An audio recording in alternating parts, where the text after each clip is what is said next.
Assalamualaikum, terima kasih buat lo yang udah klik video ini di channel gue, Deddy Kurniawan 1899.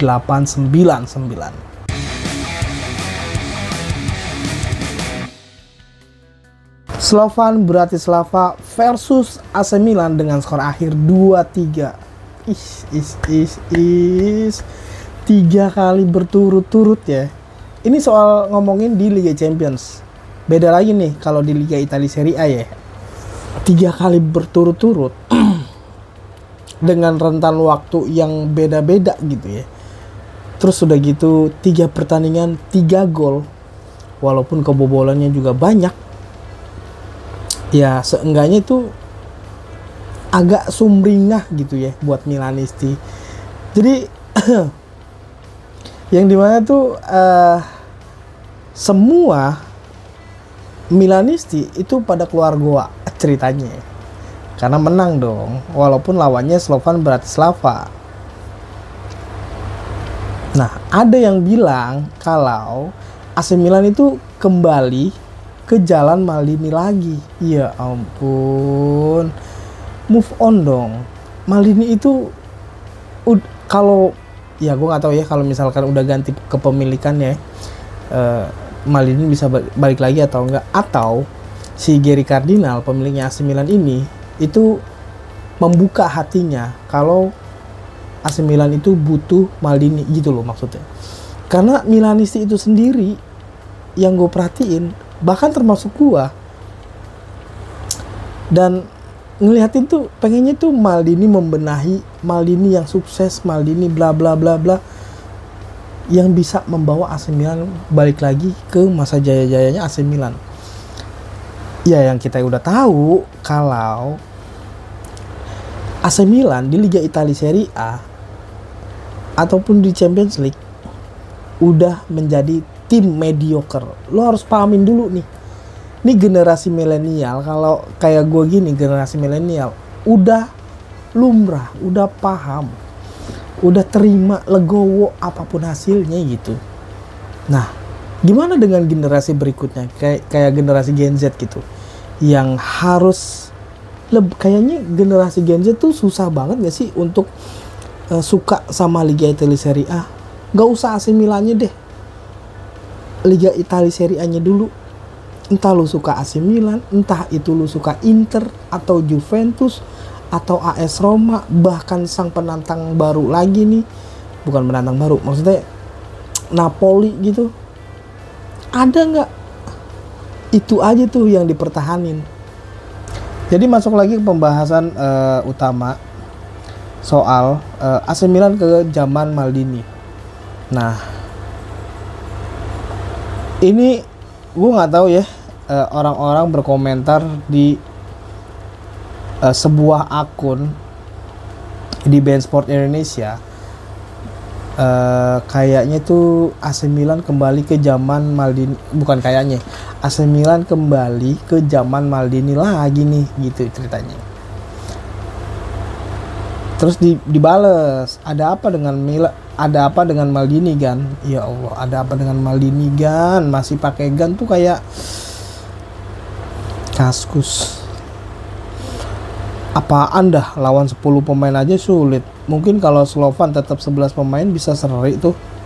Lah, nggak nonton full 90 menit nih ketahuan loh. Tuh kan kartu merahnya di menit 90 bos. Dibales tuh. Di Serie A ngebadut. Ya itu bener, lagi ngebadut AC Milan. Sekarang di posisi ke-7. Iya emang, faktanya emang seperti itu. Forza Milanisti, AC Milan luar biasa di kandang lawan, menang keren, perjuangan 90 menit. AC Milan kalau di Liga Champions menunjukkan mental aslinya. Duh, susah juga ya untuk nge-react sebuah komentar dari Adidi ini. Selama Maldini nggak di Milan, itu nggak mungkin. Userman, wah dari nama akunnya aja Userman. Terus dari Aris Widodo, kembali zaman Maldini tahun berapa bosku? Kalau tahun 2002 sampai 2007 ya berlebihan bosku. Semua pemain Milan saat ini, bahkan tidak satupun yang akan masuk starting 11 Milan era Maldini dalam rentan waktu yang saya sebutkan. Iya sih, betul. Cuman di compare dari tahun 2002 sampai 2007. Lagi ngasih pertanyaan juga begitu sih ya. Daniel Maldini. Ngapain Daniel Maldini? Dia udah pindah ke Monza. Mungkin saat ini 70% ya Daniel Maldini kabarnya itu bakalan ke Inter. Wah, 70% loh. Itu bukan dari gue loh yang bilang. Itu sesuai data berita yang beredar. Eranya cucu Maldini mungkin. Ya Allah, cucunya Maldini. Astagfirullahaladzim, 20 tahun lagi dong. Lu pikir City ya, Manchester City nih maksudnya. Manchester City juga udah dibales. Ini menunjukkan Serie A liga yang kompetitif. Tuh, dari Inter yang juara, yang gue dari oke dah, hitungannya mundur ke belakang Inter, terus Napoli, terus AC Milan. Itu artinya kan gonta-ganti, nggak itu terus waktu rentang waktu tahun 2010 sampai 2020 kali ya. Nggak itu terus. Itu kan dinominasi sama Inter gitu. Sepertinya kalau zaman Maldini nggak bakal kebobolan 2 gol dari tim debutan UCL. Ya iya sih, masuk akal. Tapi kan Slovan ada perlawanan gitu. Ya elah, lawan tim kecil. Menurut lo tim kecil. Jangan lupa sama tim kejutan Atalanta, kakak. Atalanta bukan udah kejutan, dia penantang bahkan sekarang. Gue bikin video ini, itu Inter menang 1-0. Atalanta menang. Tapi di antara tim dari 34 peserta di Champions League, itu yang kebobolan, yang nggak pernah kebobolan cuman Inter loh. Tuh. Walaupun jumlah golnya itu sedikit. Nah, tapi kan bisa menang itu tipis kan berarti kan. Itu aja udah keren, udah bagus. Harusnya tuh jadi contoh yang bagus tuh pertahanannya Inter gitu ya. Nggak akan pernah sama AC Milan dulu sama sekarang. Nah ini akun namanya Skinny Jawa 213. Skinny Jawa 213. Nggak akan pernah sama AC Milan dulu sama sekarang. Gue setuju. Bahkan iya sih, susah banget, sulit banget ini. Oke lanjut. Tapi kemarin lawan Liverpool masih kalah, walaupun menang lawan Madrid. Kaget mas, masih bener-bener kaget. Lawan Liverpool sama Leverkusen itu 2 kali pertandingan pertama itu kaget. Tapi kan pertandingan selanjutnya lawan Club Brugge menang, lawan Real Madrid menang, lawan Slovan menang. Madrid sama Slovan itu away AC Milan. Seperti biasa zaman Ancelotti nih, Milan ngebadut, terseok-seok di Serie A, tapi bermain bagus dan ngotot di Liga Champions. Gue ada zamannya dimana ketika Carlo Ancelotti ngelatih AC Milan dan gue ngikutin. Tapi nggak sekeren sekarang orang-orang bikin konten bola ya.